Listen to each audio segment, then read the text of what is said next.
राजा सत्यव्रत, सत्य की अडिग शिला। प्रस्तावना।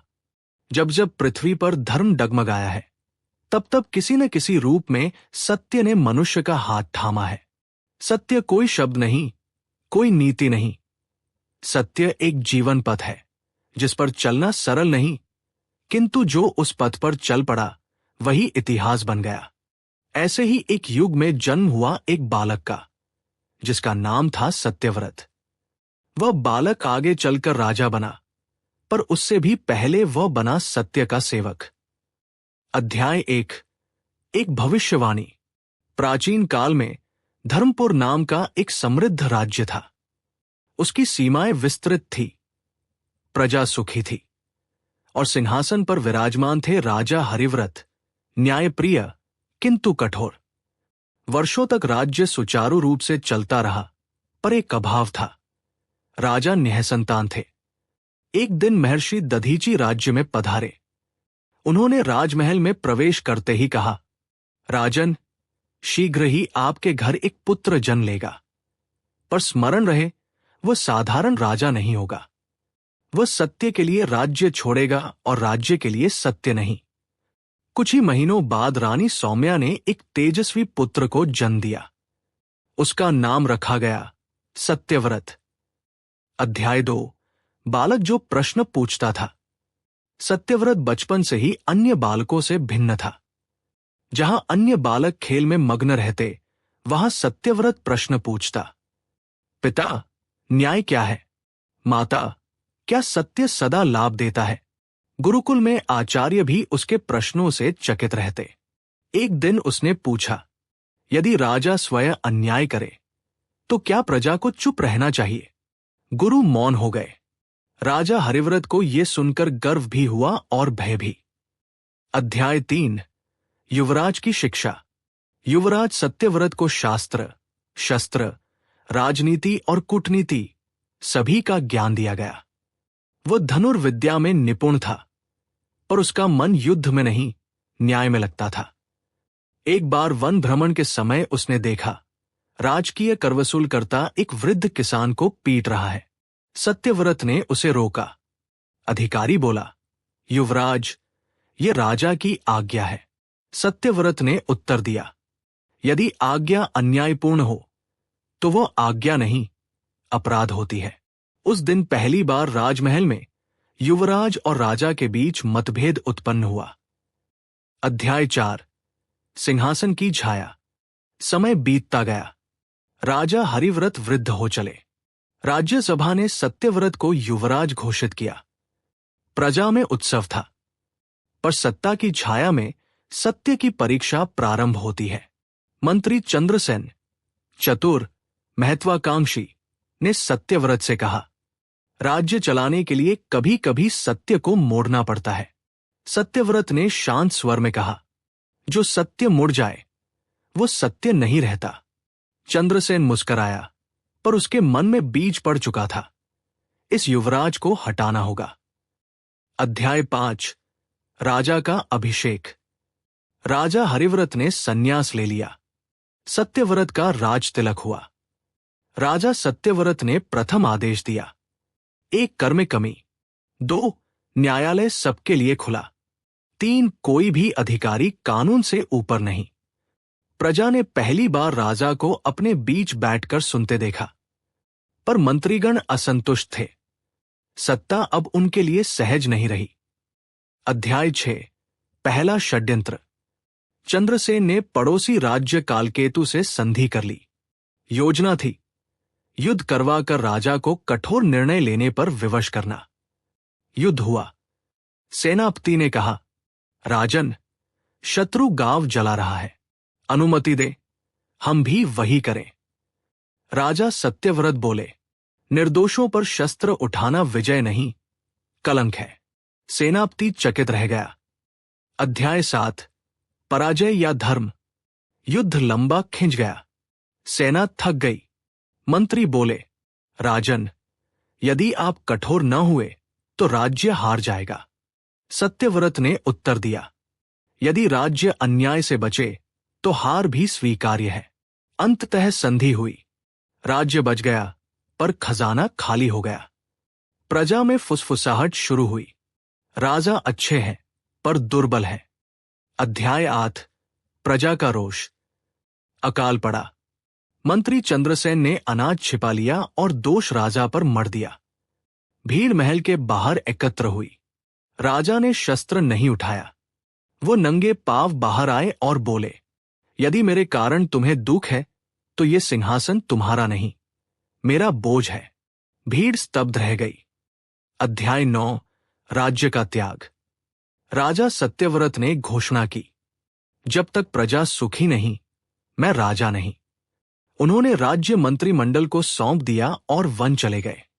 चंद्रसेन ने सत्ता संभाली। अध्याय 10। वन का सत्य। वन में सत्यव्रत ने तप किया। उन्होंने देखा, सत्ता से दूर भी अन्याय होता है।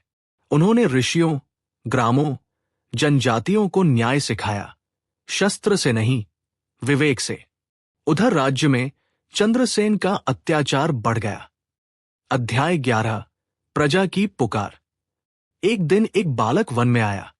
राजन, राज्य जल रहा है, हमें आपका सत्य चाहिए, आपका सिंहासन नहीं। सत्यव्रत की आंखों में आंसू आए। अध्याय 12। वापसी। सत्यव्रत लौटे, पर राजा बनकर नहीं, सेवक बनकर। प्रजा स्वयं उठ खड़ी हुई। चंद्रसेन पकड़ा गया। राजसभा में सत्यव्रत ने कहा, दंड प्रतिशोध नहीं, सुधार है। चंद्रसेन को कारावास नहीं, प्रायश्चित मिला। अध्याय 13। स्वर्ण युग। राजा सत्यव्रत ने फिर से शासन संभाला, पर इस बार नियम बदले। राजा सबसे पहले उत्तरदायी, सत्य सर्वोच्च। प्रजा निर्णय में सहभागी। राज्य में अपराध घटे, विश्वास बढ़ा। अध्याय 14। अंतिम व्रत। वृद्धावस्था में राजा ने घोषणा की, अब राज्य प्रजा के विवेक को सौंपता हूं। उन्होंने फिर से वन का मार्ग लिया। उपसंहार। कहा जाता है, राजा सत्यव्रत शरीर से चले गए, पर सत्य के रूप में आज भी जीवित है। जहां कोई सत्ता के सामने सत्य चुनता है, वहां सत्यव्रत जन्म लेते हैं। भाग 2। सत्य का उत्तरकाल। अध्याय 1। वन में लौटे राजा। राजा सत्यव्रत जब दूसरी बार वन की ओर गए, तब ये त्याग पहले जैसा नहीं था। पहली बार वे टूटे हुए राजा थे, इस बार वे पूर्ण थे। अब उनके साथ न सिंहासन का भार था, न निर्णयों का बोझ। उनके पास था अनुभव, विवेक और सत्य की शांति। वन में ऋषि मुनियों ने उन्हें राजा नहीं, महात्मा कहा। सत्यव्रत मुस्कुराकर कहते, मैं न राजा हूं, न महात्मा, मैं तो सत्य का पथिक हूं। अध्याय 2। राज्य बिना राजा के। उधर धर्मपुर राज्य में एक अनोखा प्रयोग आरंभ हुआ। राजा सत्यव्रत ने शासन किसी एक व्यक्ति को नहीं, धर्मसभा को सौंपा था। सभा में किसान का प्रतिनिधि, स्त्रियों का प्रतिनिधि, शिल्पकार, सैनिक, विद्वान पहली बार निर्णय बहुमत से नहीं, विवेक से लिए जाने लगे। पर यह व्यवस्था सभी को स्वीकार्य नहीं थी। अध्याय 3। पुराने सर्प फिर जागे। चंद्रसेन का प्रायश्चित पूरा हो चुका था, पर सत्ता की भूख मरती नहीं। कुछ पूर्व मंत्री, कुछ सेनापति और कुछ बाहरी व्यापारी सब मिलकर कहने लगे, राज्य बिना राजा के दुर्बल है। उन्होंने एक नया चेहरा सामने रखा। राजकुमार वीरकेतु, पड़ोसी राज्य का शासक, जो धर्मपुर पर सहायता के नाम पर अधिकार चाहता था। अध्याय 4। धर्मसभा की पहली परीक्षा। वीरकेतु का दूत सभा में बोला, हम आपकी रक्षा करेंगे, बदले में सीमित अधिकार चाहिए। सभा में मतभेद हुआ। कुछ बोले, सुरक्षा आवश्यक है। कुछ बोले, ये पराधीनता का द्वार है। अंततः निर्णय हुआ, सत्यव्रत से परामर्श लिया जाए। अध्याय 5। वन में दूत। दूत वन पहुंचा। सत्यव्रत ध्यान में थे। दूत बोला, राजन, राज्य संकट में है, आपके बिना निर्णय कठिन है। सत्यव्रत ने आंखें खोली और कहा, यदि राज्य मेरे बिना चल नहीं सकता तो मैंने उसे स्वतंत्र नहीं बनाया। उन्होंने केवल इतना कहा, सभा को स्मरण कराओ, भय से लिया गया निर्णय भविष्य का बंधन होता है। अध्याय 6 युद्ध की आहट। वीरकेतु ने बिना अनुमति सीमाओं पर सेना बढ़ा दी। गांव जलने लगे, प्रजा भयभीत हो उठी। धर्मसभा में कोलाहल मच गया। अब राजा चाहिए, अब कठोरता चाहिए। तभी एक वृद्ध बोला, हम सत्यव्रत के युग में हैं, क्या हम सत्य छोड़ देंगे? अध्याय 7 सत्यव्रत की वापसी। तीसरी बार। इस बार न बुलावा था न घोषणा।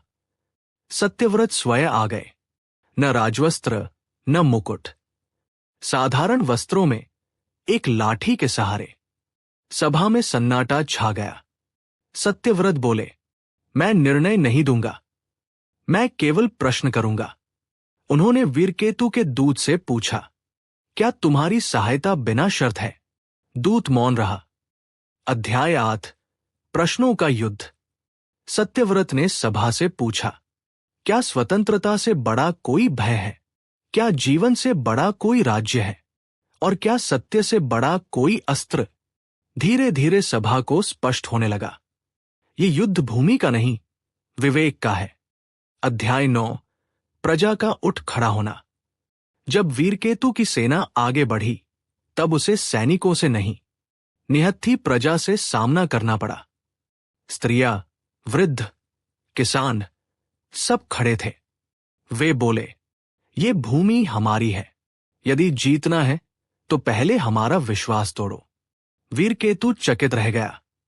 अध्याय 10 शत्रु का परिवर्तन। वीरकेतु पहली बार सत्यव्रत से मिला। उसने पूछा, तुम युद्ध क्यों नहीं करते? सत्यव्रत ने उत्तर दिया, क्योंकि मैं जीतना नहीं, बदलना चाहता हूं। वीरकेतु की आंखों में पहली बार संदेह नहीं, लज्जा थी। उसने सेना वापस बुला ली। अध्याय 11 अंतिम शिक्षा। सत्यव्रत ने सभा से कहा, राजा होना व्यवस्था है, पर सत्य होना उत्तरदायित्व है। यदि तुम सत्य निभा सको तो राजा अनावश्यक है, और यदि नहीं तो राजा भी व्यर्थ है। उन्होंने सभा भंग नहीं की, उन्होंने उसे और मजबूत किया। अध्याय 12 महाप्रस्थान। एक रात सत्यव्रत ने वन की ओर अंतिम यात्रा की। इस बार किसी को सूचना नहीं दी। सुबह केवल इतना मिला, एक शिला जिस पर लिखा था, सत्य व्यक्ति में नहीं, आचरण में जीवित रहता है। उपसंहार। सत्यव्रत आज भी है। राजा सत्यव्रत इतिहास नहीं बने, वे कसौटी बन गए। जब कोई शासक सत्ता छोड़कर सत्य चुनता है, जब कोई प्रजा भय छोड़कर विवेक चुनती है, वहां राजा सत्यव्रत फिर जन्म लेते हैं। भाग 3 सत्यव्रत के बाद का युग। अध्याय 1 राजा के बिना सुबह। जिस सुबह सत्यव्रत वन की अंतिम यात्रा पर निकले थे, उस सुबह धर्मपुर में कोई शोक घोषणा नहीं हुई। न नगाड़े बजे, न शंख फूके गए। फिर भी हर व्यक्ति जानता था, आज कुछ समाप्त नहीं हुआ, आज कुछ शुरू हुआ है। धर्मसभा के प्रांगण में एक शिला रखी गई, वही शिला जिस पर सत्यव्रत का वाक्य अंकित था। अब वही शिला राज्य का केंद्र बन गई। लोग उसे सत्य शिला कहने लगे। अध्याय 2 नई पीढ़ी की उलझन। समय बदला। नए युवक युवतियां जन्मे जिन्होंने सत्यव्रत को देखा नहीं था, केवल सुना था। वे पूछते, यदि राजा नहीं है तो आदेश कौन देता है? यदि अपराध हो तो डर किसका होगा? एक युवक बोला, क्या सत्य इतना ही पर्याप्त है? यही प्रश्न आने वाले संघर्ष की जड़ था। अध्याय 3 धैर्य का क्षरण। कुछ वर्षों तक व्यवस्था चली, पर धीरे धीरे व्यापारी अधिक लाभ चाहने लगे। सैनिक अधिकार, सभा के सदस्य प्रभाव। धर्मसभा में अब विवेक से अधिक वाणी गूंजने लगी। एक सदस्य बोला, सत्य अच्छा है, पर व्यवस्था के लिए भय भी आवश्यक है। पहली बार सत्यशिला के सामने ये वाक्य बोला गया। अध्याय 4 अज्ञात साधु। उसी समय राज्य में एक साधु आया। चेहरा साधारण, वस्त्र पुराने। वो न प्रवचन करता, न उपदेश देता। वो केवल प्रश्न पूछता। वह पूछता, तुम सत्य चाहते हो या सुविधा? तुम स्वतंत्रता चाहते हो या सुरक्षा? लोग असहज हो उठते। धीरे धीरे लोगों ने उसे नाम दिया, अनाम पथिक। अध्याय 5। सभा में टकराव। एक दिन वही साधु धर्म सभा में खड़ा हुआ। सभा ने कहा, तुम कौन हो जो प्रश्न करते हो? साधु बोला, मैं वही हूं जो सत्यव्रत के जाने के बाद छूट गया। उत्तरदायित्व। सभा में सन्नाटा छा गया। अध्याय 6। सत्यशिला की परीक्षा। उस रात सत्यशिला को तोड़ने का प्रयास हुआ। किसी ने नहीं देखा, पर सुबह दरार दिखी। प्रजा भयभीत हुई। क्या सत्य टूट रहा है? अनाम पथिक ने कहा, नहीं, सत्य को चोट नहीं लगी, तुम्हारे आचरण को लगी है। अध्याय 7। पहला विद्रोह। सीमांत क्षेत्र में एक सेनानायक ने स्वयं को राजा घोषित कर दिया। उसने कहा, यह व्यवस्था दुर्बल है। सेना उसके साथ हो गई। युद्ध की आहट फिर सुनाई दी। अध्याय 8। सत्य का निर्णय। धर्मसभा 2 भागों में बंट गई। एक बोला, शस्त्र उठाओ। दूसरा बोला, संवाद करो। तभी अनाम पथिक बोला, सत्यव्रत होते तो क्या करते? सभा मौन हो गई। अंततः निर्णय हुआ, राजा नहीं, प्रजा जाएगी। अध्याय 9। प्रजा का सामना। हजारों लोग निहत्थे सेनानायक के शिविर पहुंचे। उन्होंने कहा, यदि तुम राजा हो तो हम प्रजा हैं। हम पर शासन करोगे या हमारे लिए? सेनानायक विचलित हुआ। उसने पहली बार देखा, डर से नहीं, विवेक से खड़ी भीड़। अध्याय 10। पराजय बिना युद्ध। सेनानायक ने शस्त्र डाल दिए। उसने कहा, मैंने सोचा था लोग राजा चाहते हैं, पर वे तो स्वयं को चाहते हैं। युद्ध टल गया। अध्याय 11। अनाम पथिक का रहस्य। उस रात अनाम पथिक सत्यशिला के पास बैठा। एक बालक ने पूछा, आप कौन हैं? साधु मुस्कराया, मैं कोई नहीं। जब जब कोई सत्य को जीता है, वह सत्यव्रत का अंश बन जाता है। सुबह वह चला गया।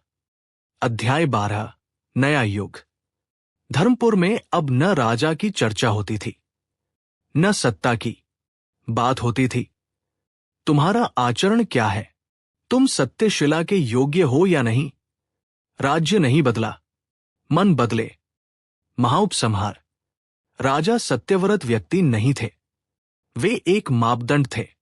जब सत्ता प्रश्नों से डरने लगे, समझ लेना सत्यव्रत की आवश्यकता है। जब प्रजा उत्तरदायित्व उठाने लगे, समझ लेना सत्यव्रत जीवित है। भाग 4। नया अधिनायक। अध्याय 1। शांति के भीतर का संकट। धर्मपुर में वर्षों से शांति थी, पर यह शांति साधना से उपजी थी, भय से नहीं। यही बात कुछ लोगों को असहज करती थी। व्यापार बढ़ा, सीमाएं खुली, और बाहर की दुनिया ने धर्मपुर को देखा। एक ऐसा राज्य जहां राजा नहीं था, जहां शस्त्र कम और संवाद अधिक था। और जहां संवाद होता है, वहां अधिनायक अवसर खोजते हैं। अध्याय 2। आर्यकेतु का आगमन। उत्तर दिशा से एक नया शासक उभरा। आर्यकेतु। वो न क्रूर था, न मूर्ख। वो शिक्षित था, वाक्पटु था, और स्वयं को लोक सेवक कहता था। उसने धर्मपुर में दूत भेजा, मैं तुम्हारे राज्य की प्रशंसा करता हूं, पर बिना केंद्रीय शक्ति के यह व्यवस्था अधिक दिन नहीं चलेगी। धर्मसभा में पहली बार भय नहीं, संकोच उतरा। अध्याय 3। मीठा अधिनायक। आर्यकेतु ने आक्रमण नहीं किया, उसने सहायता भेजी। अनाज, चिकित्सक, सैनिक प्रशिक्षक। उसने कहा, मैं तुम्हें शासित नहीं करना चाहता, मैं केवल मार्गदर्शन देना चाहता हूं। कुछ सदस्य प्रभावित हुए। एक बोला, यह राजा नहीं बनना चाहता, यह मित्र है। सत्यशिला मौन रही। अध्याय 4 विचारों का विभाजन। धर्मसभा दो धाराओं में बंट गई। पहली बोली, सुरक्षा के बदले थोड़ी सत्ता देना व्यावहारिक है। दूसरी बोली, सत्य सुविधा के बदले बिकने लगे तो वह सत्य नहीं रहता।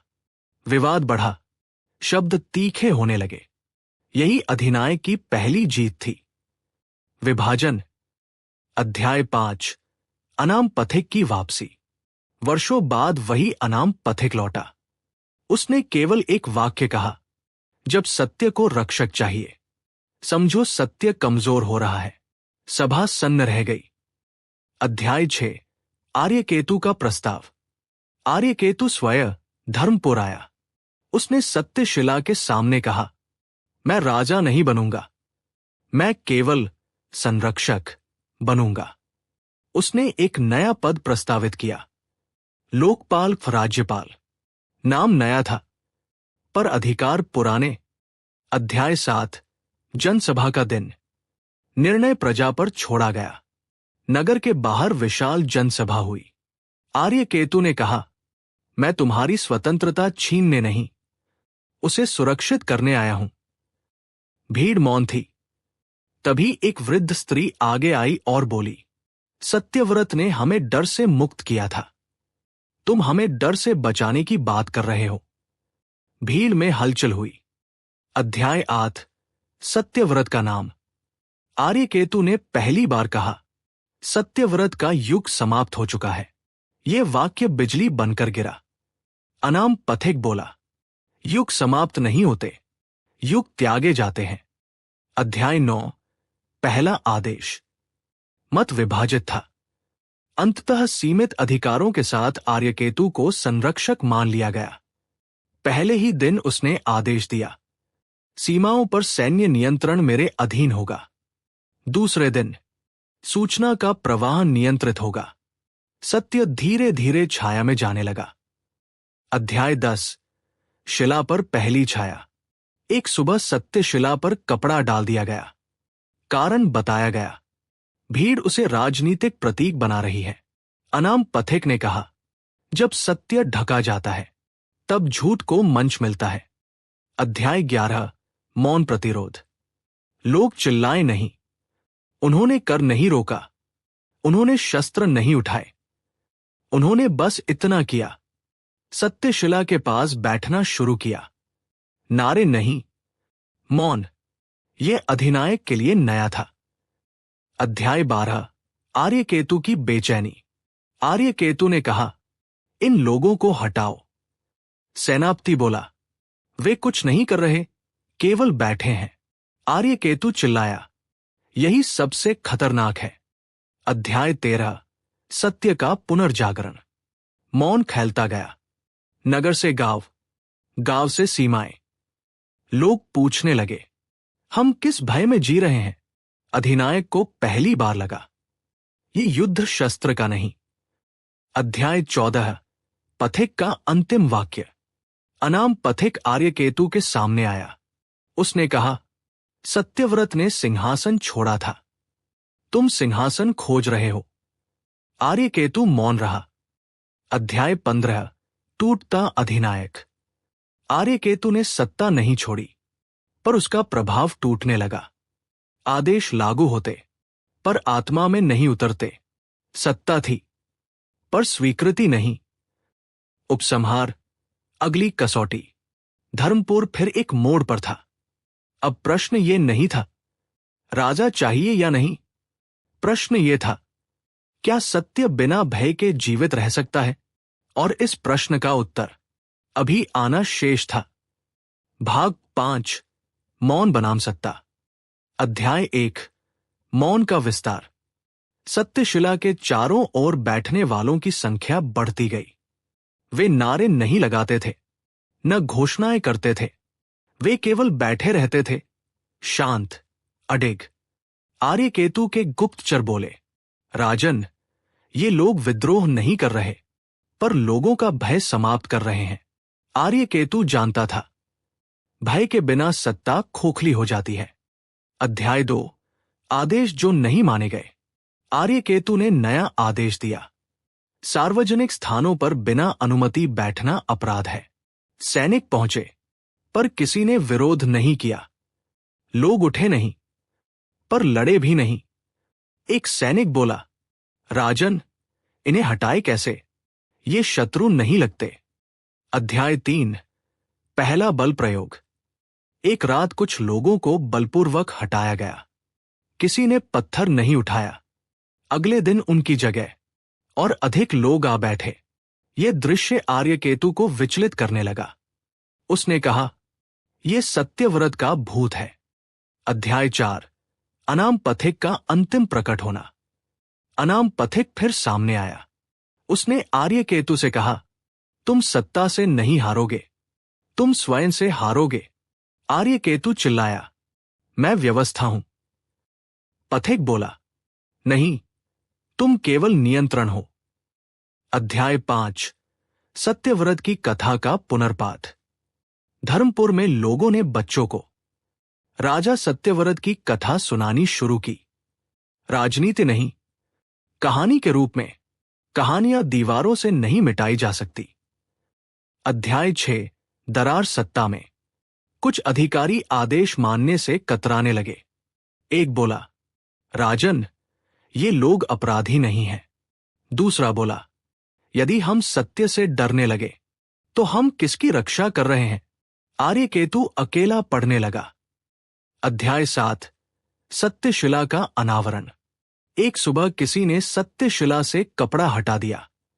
किसी ने दावा नहीं किया, पर पत्थर फिर दिखने लगा। उस पर लिखा वाक्य अब पहले से अधिक तेज लगता था। सत्य व्यक्ति में नहीं, आचरण में जीवित रहता है। अध्याय 8। आर्यकेतु का अंतर्द्वंद्व। रात को आर्यकेतु सो न सका। उसे लगा, यदि वो शस्त्र चलाए तो वह जीत जाएगा, पर सब कुछ खो देगा। यदि वो पीछे हटे तो सत्ता जाएगी, पर शायद इतिहास बचेगा। ये वही द्वंद्व था जो कभी राजा सत्यव्रत ने झेला था, पर विपरीत दिशा में। अध्याय 9। जनसभा का अंतिम दिन। आर्यकेतु ने जनसभा बुलाई। उसने कहा, मैंने तुम्हें सुरक्षा देने की कोशिश की, पर तुम मौन चुनते हो। भीड़ से कोई चिल्लाया नहीं। एक बालक बोला, हम डर नहीं चुनते। ये वाक्य सभा में गूंज गया। अध्याय 10। सत्ता का त्याग। आर्यकेतु ने गहरी सांस ली। उसने कहा, मैं यहां शासन करने नहीं, सीखने आया था। पर देर से समझा। उसने अपने अधिकार त्याग दिए। सेना को वापस बुला लिया गया। अध्याय 11। कोई विजय उत्सव नहीं। न ढोल बजे, न विजय घोष। लोग बस लौट गए अपने जीवन में, जैसे सत्यव्रत ने सिखाया था। अध्याय 12। अनाम पथिक का विदा होना। अनाम पथिक सत्यशिला के पास खड़ा था। किसी ने पूछा, आप कौन थे? वह बोला, जब सत्यव्रत चले गए थे तो उनका मौन रह गया था। मैं वही था और वह चला गया। महाउपसंहार। सत्यव्रत का पूर्ण अर्थ।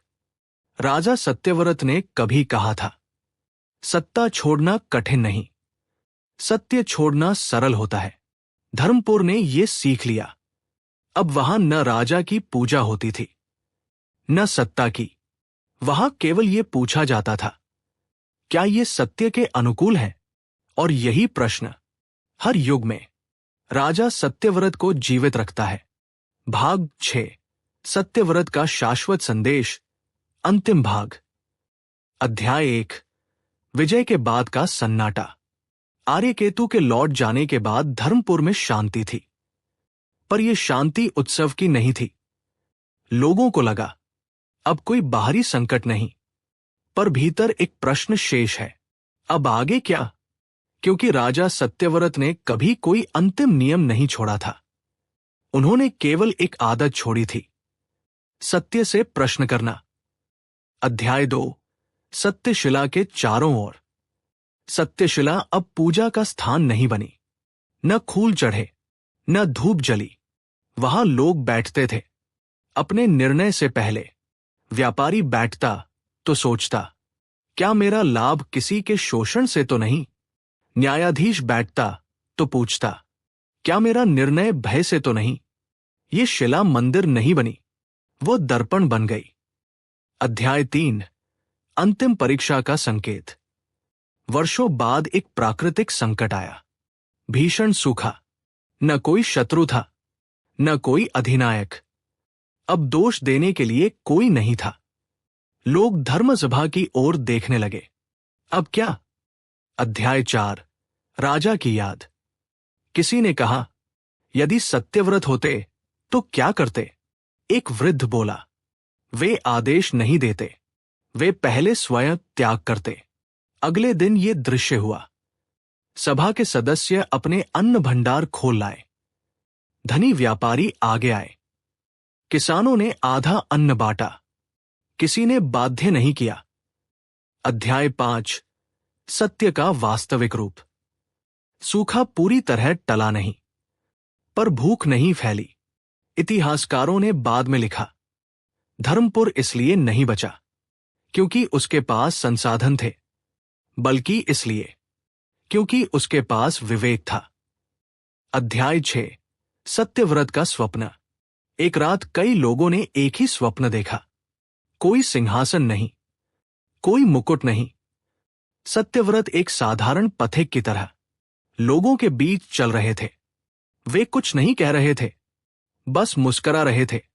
सुबह लोगों ने समझ लिया, कथा पूर्ण हो चुकी है। अध्याय 7, अंतिम सभा। धर्मसभा ने अंतिम घोषणा की। धर्मपुर में कोई राजा नहीं होगा और कोई स्थायी शासक भी नहीं। यहां केवल उत्तरदायित्व होगा, जो समय समय पर बदलेगा। ये कोई कानून नहीं था, ये एक संकल्प था। अध्याय 8, इतिहास और कथा का भेद। समय बीता। कुछ लोग कहने लगे, सत्यव्रत केवल एक कथा थे। कुछ बोले, वे वास्तव में थे। एक बालक ने पूछा, यदि वे नहीं थे तो हम जैसे क्यों बन रहे हैं? किसी के पास उत्तर नहीं था, और वही उत्तर था। अध्याय 9, अंतिम वाक्य। वर्षों बाद सत्यशिला पर एक और पंक्ति उकेरी गई। सत्यव्रत कोई व्यक्ति नहीं, वो क्षण है जब मनुष्य भय के स्थान पर विवेक को चुनता है। किसने लिखी? किसी को नहीं पता। महाउपसंहार। कथा समाप्त नहीं होती। राजा सत्यव्रत की कथा यहां समाप्त नहीं होती, क्योंकि जब कोई अधिकारी अन्यायपूर्ण आदेश मानने से मना करता है, वहां सत्यव्रत खड़े होते हैं। जब कोई नागरिक डर के बिना प्रश्न करता है, वहां सत्यव्रत बोलते हैं।